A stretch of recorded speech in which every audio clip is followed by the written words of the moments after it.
Pest biology.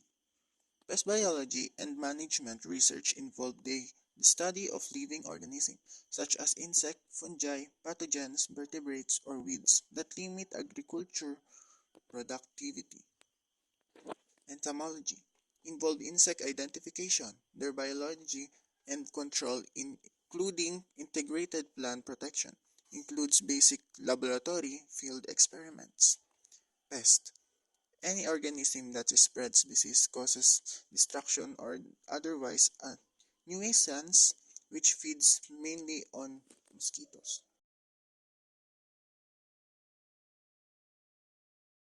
Bacteria are unicellular microorganisms that produce exactly by binary fission.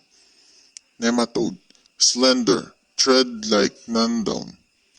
Fungi are spore-forming chlorhydratic eukaryotic cell nuclei. Mycoplasma means funginous form.